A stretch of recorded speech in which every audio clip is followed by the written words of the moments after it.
Indigenous wisdom begins with respect for the people, the land, the history, and the traditions that existed long before any of us arrived.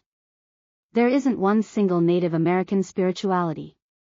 There are hundreds of nations, each with its own worldview, stories, ceremonies, and teachings.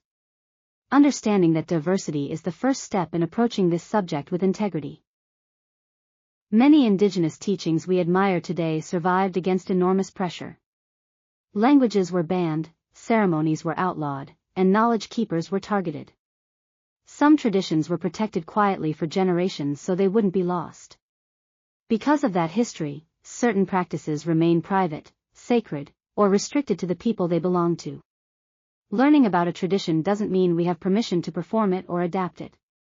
Part of honoring these cultures is knowing which boundaries are there for a reason. A respectful approach is simple: listen more than you assume, observe more than you interpret, and understand that not everything is meant for everyone. When a teaching is shared publicly, it's offered for reflection, not recreation. When a ceremony or sacred object is mentioned, the purpose is understanding, not imitation. What makes indigenous spirituality so powerful is the relational worldview that runs through almost every nation.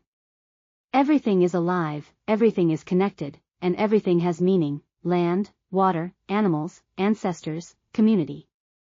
Spirituality isn't a separate part of life, it's embedded in everyday living. It shows up in how you walk, how you speak, how you treat the land, and how you care for your people. This stands in sharp contrast to the modern Western mindset, which often separates the sacred from the ordinary and treats spirituality as something to use or consume. Indigenous teachings ask something different: responsibility, reciprocity, and awareness. They encourage you to look at your relationship with the world, not just your personal spiritual growth. Approaching these teachings with humility doesn't diminish the learning, it actually deepens it. You're not trying to become native or replicate what isn't yours. You're learning principles that can help anyone live with more balance, respect, and connection.